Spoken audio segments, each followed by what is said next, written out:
नमस्कार, स्वागत है आप सबका। आपके साथ मैं हूं मोनिका सिंह राणा। सबसे पहले रुख करेंगे कोलकाता का, जहां विश्व भारती के दीक्षांत समारोह में प्रधानमंत्री नरेंद्र मोदी शिरकत कर रहे हैं।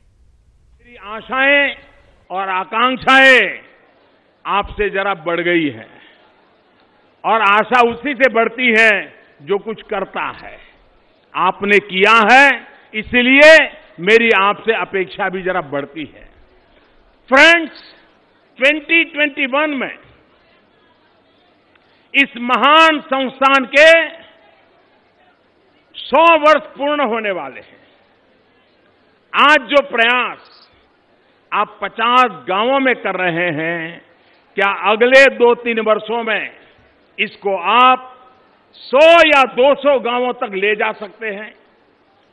मेरा एक आग्रह होगा कि अपने प्रयासों को देश की आवश्यकताओं के साथ और जोड़िए। जैसे आप ये संकल्प ले सकते हैं कि 2021 तक, जबकि इस संस्थान की शताब्दी हम मनाएंगे, 2021 तक ऐसे 100 गांव विकसित करेंगे। यहां के हर घर में बिजली कनेक्शन होगा, गैस कनेक्शन होगा, शौचालय होगा, माता और बच्चों को टीकाकरण हुआ होगा, घर के लोगों को डिजिटल लेन देन आता होगा, उन्हें कॉमन सर्विस सेंटर पर जाकर महत्वपूर्ण फॉर्म ऑनलाइन भरना आता होगा। आपको ये भली भांति पता है कि कैसे उज्ज्वला योजना के तहत दिए जा रहे गैस कनेक्शन और स्वच्छ भारत मिशन के तहत बनाए जा रहे शौचालयों ने महिलाओं की जिंदगी आसान करने का काम किया है। गांवों में आपके प्रयास शक्ति की उपासक इस भूमि में नारी शक्ति को सशक्त करने का काम करेंगे। और इसके अलावा ये भी प्रयास किया जा सकता है कि इन 100 गांवों को प्रकृति प्रेमी, प्रकृति पूजक गांव कैसे बनाए जाएं। जैसे आप प्रकृति के संरक्षक की तरह हैं, कार्य करते हैं, वैसे ही ये गांव भी आपके मिशन का हिस्सा बने।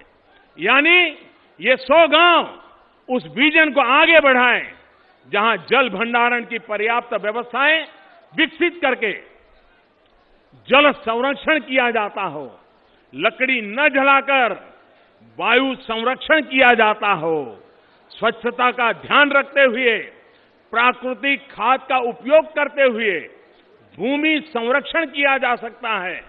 भारत सरकार की गोबर धन योजना का भरपूर फायदा उठाया जा सकता है। ऐसे तमाम कार्य है जिनकी चेकलिस्ट बनाकर आप उन्हें पूरा कर सकते हैं। साथियों, आज हम एक अलग ही विश्व में अलग ही चुनौतियों के बीच जी रहे हैं। 125 करोड़ देशवासियों ने 2022 तक, जबकि आजादी के 75 साल होंगे, न्यू इंडिया बनाने का संकल्प लिया है। इस संकल्प की सिद्धि में शिक्षा और शिक्षा से जुड़े आप जैसे महान संस्थानों की अहम भूमिका है। ऐसे संस्थानों से निकले नौजवान देश को नई ऊर्जा देते हैं, एक नई दिशा देते हैं। हमारे विश्वविद्यालय सिर्फ शिक्षा के संस्थान ना बने, लेकिन सामाजिक जीवन में उनकी सक्रिय भागीदारी है। तो कोलकाता में विश्व भारती के दीक्षांत समारोह में प्रधानमंत्री नरेंद्र मोदी तमाम लोगों को संबोधित कर रहे थे। अगली बड़ी खबर की बात करते हैं। आशियाना के माया जाल की बात। बंगला बचाने के लिए सीएम योगी से सतीश चंद्र मिश्र मिलेंगे। मायावती के सरकारी आवास को लेकर इस मुलाकात के दौरान चर्चा की जाएगी। बसपा नेता लालजी वर्मा भी उनके साथ मौजूद रहेंगे। एनेक्सी में सीएम से बीएसपी महासचिव सतीश मिश्र मिलने वाले हैं। बंगला कैसे बचाना है मायावती का, इस पर चर्चा की जाएगी। खुद सीएम से बात करके मुलाकात, फिलहाल आपको बता दें कि ये मुलाकात हो रही है और बंगला बचाने के लिए सतीश चंद्र मिश्र ने सीएम से मुलाकात कर ली है। इस मुलाकात में क्या कुछ बातें हो पाई हैं, अब ये देखना दिलचस्प होगा। आपको तस्वीरें भी दिखा रहे हैं। मायावती के सरकारी आवास को लेकर चर्चा की गई है। और बंगला बचाने के लिए सीएम योगी से सतीश चंद्र मिश्र ने मुलाकात की है। ये बड़ी खबर आपको बता रहे हैं।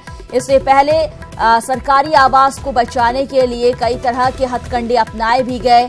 कांशीराम का यहाँ पर एक बोर्ड लगा दिया गया और कोशिश की जा रही है कि किसी भी तरह से इस बंगले को हाथ से जाने ना दिया जाए, क्योंकि कहा यह जा रहा है कि बहुत जल्द अगर ये बंगला खाली हो जाए, क्योंकि ज्यादा वक्त नहीं है, सुप्रीम कोर्ट का ऑर्डर है कि तमाम पूर्व मुख्यमंत्रियों को अपने बंगले खाली करने हैं और उसके बाद इसका इस्तेमाल कुछ अलग कार्यों के लिए सरकार कर सकती है।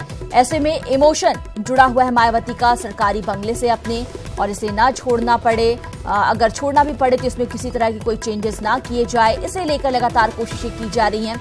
फिलहाल आपको बता दें कि आशियानी को बचाने के लिए एनेक्सी में सीएम से बीएसपी महासचिव सतीश मिश्र ने मुलाकात की है और मुलाकात कर अपनी बात रखी है उन्होंने कि आखिर इस आवास को लेकर चर्चा की गई है। अब देखना यह है कि क्या कुछ इस चर्चा के दौरान कहा गया है मुख्यमंत्री की ओर से, क्योंकि मुख्यमंत्री ने यह साफ कर दिया था कि सुप्रीम कोर्ट का जो ऑर्डर है उसे किसी भी हाल में पूरा किया जाएगा।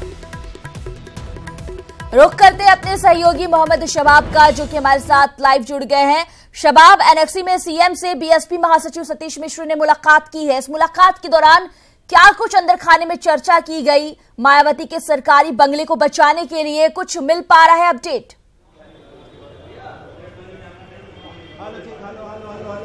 और देखिए, अभी मुलाकात जो है मोनिका वो चल रही है। सतीश चंद्र मिश्रा के साथ बसपा नेता लालजी वर्मा भी मौजूद हैं। इस वक्त पंचम तल पर एनेक्सी के मुख्यमंत्री के साथ वो मुलाकात कर रहे हैं और जो मुलाकात का एजेंडा है वो क्लियर है। जो मायावती का सरकारी बंगला है जो पूर्व मुख्यमंत्री के तौर पर उनको मिला हुआ है, उसको बचाने के लिए ये मुलाकात संभवतः बताई जा रही है।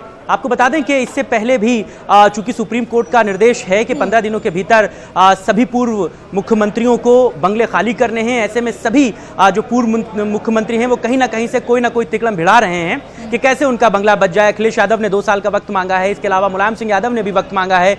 कल एनडी तिवारी की तरफ से भी पत्र जारी करके इस बात को कहा गया कि उनको भी वक्त चाहिए, वो भी बंगला खाली नहीं कर सकते। अम्मार रिजवी की तरफ से भी कहा गया कि उनको ईद तक का वक्त दिया जाए, ईद के बाद वो अपना बंगला खाली करेंगे। तो यानी कि कहीं ना कहीं हर पूर्व मुख्यमंत्री जो है वो अपना तिकड़म भिड़ा रहा है कि कैसे इस बंगले को बचाया जाए। बेसिक देखिए जो कारण है उसके पीछे वो ये है कि जब इन मुख्यमंत्रियों को बंगले अलॉट होते हैं तो ये उन बंगलों के रखरखाव में बहुत ज्यादा खर्च कर देते हैं। मायावती का अगर आप बंगला देखेंगी जिसमें वो रहा करती थी 13 मॉल एवेन्यू, वो पूरे किले नुमा तब्दील है। उस पर इतना ज्यादा इंफ्रास्ट्रक्चर पर खर्च किया गया है, बताते हैं बुलेट प्रूफ वहां की खिड़कियां हैं, वहां के पत्थरों पर करोड़ों रुपए खर्च हैं, अरबों रुपए के ये बंगले पहुंच जाते हैं, लिहाजा उनको खाली कर पाना भी उतना मुमकिन नहीं होता। लिहाजा इसीलिए सभी मुख्यमंत्री पूर्व जितने भी हैं वो तिकड़म भिड़ा रहे हैं कि कैसे भी उनके बंगले बच जाएं। अखिलेश यादव ने भी यही बात कही है कि उनके पास उनको जो सिक्योरिटी है वो हाई लेवल की उनके पास सिक्योरिटी है, उनके पास मिलने वालों का तांता लगा रहता है, लिहाजा ऐसी मुश्किलों में वो इतनी जल्दी कहीं शिफ्ट नहीं हो सकते, लिहाजा उन्हें वक्त दिया जाना चाहिए। मुलायम सिंह यादव ने भी यही बात कही है। और मायावती ने अपने सरकारी बंगले को बचाने के लिए हालांकि कहने को वो 13 मॉल एवेन्यू से 9 मॉल एवेन्यू जो दूसरा उनका निजी आवास है उसमें वो शिफ्ट होने की तैयारी कर रही हैं, लगातार वहां पर शिफ्टिंग की जा रही है, लेकिन 13A मॉल एवेन्यू का जो मोह है वो छोड़ नहीं पा रही हैं। लिहाजा इसीलिए वहां पर एक बोर्ड लगा दिया गया जिसे कांशीराम विश्राम स्थल दिया गया नाम। सीधे तौर पर एक एजेंडा सेट करने की तैयारी है क्योंकि सरकारें इन बंगलों को मुख्यमंत्रियों से तो खाली करा लेंगी। कहने को मायावती 13A मॉल एवेन्यू छोड़ सकती हैं, लेकिन उसको छोड़ने के बाद वहां पर सरकार उसका कोई यूज भी नहीं कर पाएगी। यह भी कहीं ना कहीं एक तिकड़म होता है। इस तरीके के होर्डिंग, इस तरीके के फ्लैग्स लगा दिए जाते हैं कि आप वहां पर क्या बनाएंगे। सरकार इस तरीके की हिम्मत भी नहीं कर पाएगी कि वहां पर उस बोर्ड के लगे होने के बावजूद वहां पर PWD का या किसी दूसरे विभाग का कोई जो है वहां पर काम शुरू कराया जाए।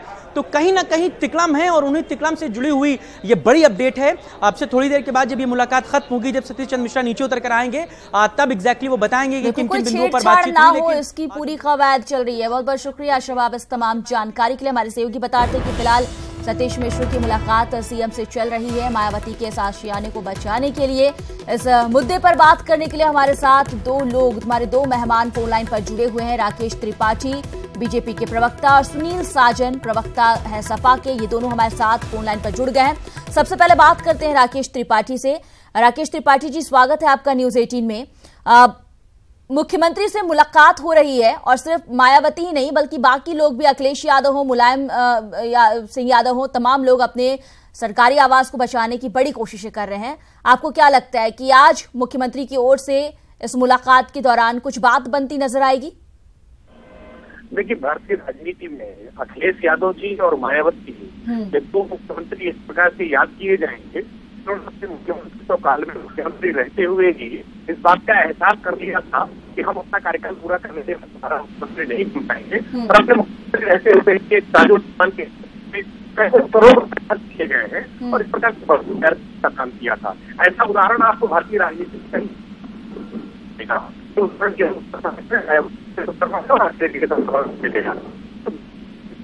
राकेश त्रिपाठी जी, हम आपसे बात करेंगे। फिलहाल आपकी आवाज सही तरीके से हम तक नहीं पहुंच पा रही है। सुनील साजन जी, कोशिशें बड़ी हो रही है कि बंगला किसी तरह से बचा लिया जाए। बात बीएसपी की करे, एसपी की करे, हर ओर से कोशिशें जारी है। आखिर बंगले से इतना मोह क्यों है? नहीं, बंगले से मोह नहीं है। और जब सुप्रीम कोर्ट का फैसला आ गया या निर्देश आ गया तो सवाल बंगला बचाने का नहीं है। लेकिन क्योंकि लखनऊ शहर में दूसरा कोई घर नहीं है, ये बात नेताजी ने भी रखी है, माननीय राष्ट्रीय अध्यक्ष अखिलेश यादव जी ने रखी है, और वही बात शायद बीएसपी के नेता आज रखने गए हैं। सवाल ये है कि अब मुख्यमंत्री जी की जिम्मेदारी बनती है, क्योंकि वो मुख्यमंत्री हैं, कि जो दूसरे दल का राष्ट्रीय अध्यक्ष है, बड़े नेता हैं, मुख्यमंत्री रहे हैं, उनकी Z+ सुरक्षा है, तो आखिर वो किस जगह पर रहेंगे? क्योंकि सुरक्षा की तो जिम्मेदारी मुख्यमंत्री की आती है। लेकिन हमें उम्मीद मुख्यमंत्री जी से कम है, क्योंकि सामंतवादी विचारधारा के तहत सरकार चला रहे हैं। वो क्यों चाहेंगे कि दलित और पिछड़े भी इतने बड़े घर में रहें? वो तो चाहते ही है कि दलित और पिछड़े इतने बड़े घर में कैसे आ गए, तो सांप लौट रहा है उनके सीने पर। लेकिन फिर भी एक प्रयास जो लोकतंत्र में होता है, वो मुख्यमंत्री हैं तो उनसे अपनी बात रखी जा रही, बात कही जा रही है, बाकी फैसला मुख्यमंत्री को लेना है। और अगर कुछ रास्ता निकल जाता है तो फिर आवास ये छोड़ दिए जाएंगे? नहीं, हमारे राष्ट्रीय अध्यक्ष जी ने तो समय मांगा है कि जब तक हमारी दूसरी जगह व्यवस्था नहीं हो जाती तब तक केवल समय बढ़ा दिया जाए।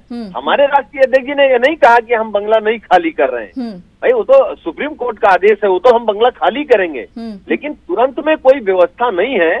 इसलिए जब तक कोई बड़ी जगह नहीं मिल जाती या घर नहीं बन जाता, तब तक के लिए राष्ट्रीय अध्यक्ष जी ने समाजवादी पार्टी ने राज संपत्ति विभाग को एक पत्र लिख करके ये कहा है कि समय बढ़ा दिया जाए। राकेश त्रिपाठी जी, आपने सुना होगा सुनील साजन क्या तर्क दे रहे हैं कि आखिर बंगला खाली करने के पीछे की वजह क्या है ना खाली करने की। क्या लगता है आपको कि वाकई ऐसी ही बात है या बहुत ज्यादा खर्चा हो गया है बंगले में? राकेश त्रिपाठी जी,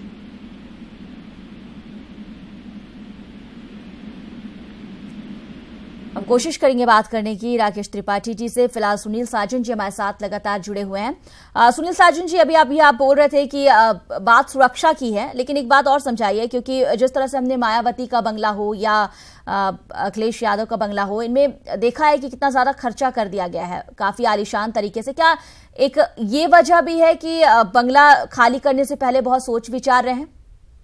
नहीं, देखिए, बंगले में कितना खर्च हुआ कितना नहीं हुआ वो भी सरकार का खर्च हुआ है। और जब बंगला ही सरकारी है और सुप्रीम कोर्ट के निर्देश हैं, तो बंगला कोई व्यक्तिगत तो है नहीं। अगर बंगला ऐसा कोई बंगला माननीय राष्ट्रीय अध्यक्ष जी ने बनवा लिया होता जो उनका पर्सनल होता, तो आज ये दिक्कत ही नहीं होती। तो हम तुरंत खाली करके हम शिफ्ट कर गए होते हमारे राष्ट्रीय अध्यक्ष जी।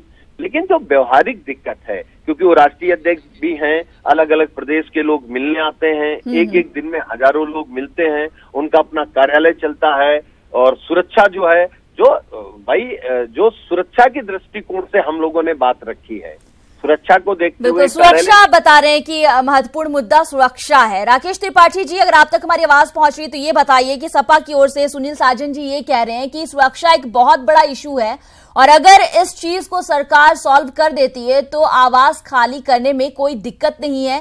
क्या आप भी मानते हैं कि वाकई यही वजह है? नहीं, ये खोखले तर्क है। इसके पीछे बड़ी वजह वही है जो मैंने पहले कहा कि जो इन्होंने सैकड़ों करोड़ रुपए उन बंगलों पर खर्च किए हैं, उसका लालच ये बंगलों को छोड़ने नहीं दे रहा है। वास्तविकता में इन्होंने हलफनामा जो अपना दिया है इलेक्शन कमीशन ऑफ इंडिया को चुनाव लड़ते समय, उस हलफनामे में इस बात का जिक्र किया है कि जितना बड़ा सरकारी बंगला इनके पास है, चाहे मायावती जी हो या अखिलेश यादव जी हो, इससे ज्यादा बड़ी जमीन के सरकारी निजी आवास इनके पास अपने हैं, संपत्ति इनकी अपनी है। बावजूद इसके अपनी निजी संपत्ति में जाना नहीं चाहते हैं। कई ट्रस्टों के नाम पर इन्होंने आवंटन कर रखा है, इतना बड़ा पार्टी दफ्तर इन्होंने अपने नाम पर आवंटन कर रखा है। बावजूद इसके ये सारे तर्क करना कि लोग मिलने आते हैं उनसे मिल नहीं सकते हैं, ये सारे तर्क बेईमानी है, ये सारे तर्क खोखले हैं। वास्तविकता में जो इन्होंने इटली का मार्बल और जाने कहाँ का झाड़ फानूस लगाया है, उसका लालच इनको इस बंगले को खाली करने नहीं दे रहा है। अखिलेश यादव जी से विनम्रता से और मायावती जी से विनम्रता से अनुरोध है कि सुप्रीम कोर्ट के निर्देश का पालन करें। संविधान में आस्था रखते हैं बाबा साहब के नाम पर राजनीति करने वाले लोग और डॉक्टर राम मनोहर लोहिया के नाम पर राजनीति करने वाले लोग कम से कम उनके सिद्धांतों को याद रखें। सरकारी बंगलों से इतना मोह क्यों रखा हुआ है? जब भारत सरकार के गृह मंत्री ने और राजस्थान के महामहिम राज्यपाल ने अपना मकान छोड़ने के लिए सहमति दे दी, अपना मकान खाली कर दिया, तो जो लोग आज न विधान परिषद के सदस्य हैं, न विधानसभा के सदस्य हैं, न लोकसभा के सदस्य हैं, न राज्यसभा के सदस्य हैं, बावजूद इसके ये मुक्ति चाहते हैं, ये विशेषाधिकार चाहते हैं, ये बंगलों का मोह छोड़ना नहीं चाहते हैं, ये तरीका ठीक नहीं है। भारत की जनता देख रही है, उत्तर प्रदेश की जनता देख रही है कि किस प्रकार से सरकारी बंगलों का इनको मोह है। और जितने ये तर्क कर रहे हैं, ये सारे तर्क खोखले हैं। लखनऊ में ही इनके पास बड़े बड़े निजी आवास हैं, अपने बड़े निजी आवासों में शिफ्ट हो सकते हैं, बावजूद इसके खोखले तर्क रख करके अपना बंगला बचाने की जुगत कर रहे हैं। शुक्रिया राकेश त्रिपाठी जी हमसे बात करने के लिए। सुनील साजन जी आपका भी बहुत बहुत शुक्रिया हमसे जुड़ने के लिए और अपनी बात रखने के लिए। तो सुना आपने सपा और बीजेपी की ओर से क्या तर्क दिए जा रहे हैं। बीजेपी का ये कहना है कि इस सरकारी आवास में खर्चा बहुत ज्यादा हो गया है और ये वजह है एक बड़ी कि अपना मोह भंग नहीं कर पा रहे ये तमाम पूर्व मुख्यमंत्री। वहीं सपा का ये कहना है कि सुरक्षा एक बहुत बड़ा मुद्दा है जिसकी वजह से ये तमाम नेता दूसरी जगह शिफ्ट होना नहीं चाहते, क्योंकि जब कोई फरियादी, जब भीड़ यहां होगी तो दिक्कतें पेश आएंगी। फिलहाल आपको बता दें कि इस बंगले को बचाने के लिए कोशिशें भी की जा रही है। अखिलेश यादव ने वक्त मांगा है बंगला खाली करने को लेकर। वहीं फिलहाल मायावती अपने बंगले को बचाने में लगी हुई हैं और सतीश चंद्र मिश्र पहुंचे हैं सीएम से मुलाकात करने के लिए। ये मुलाकात चल रही है।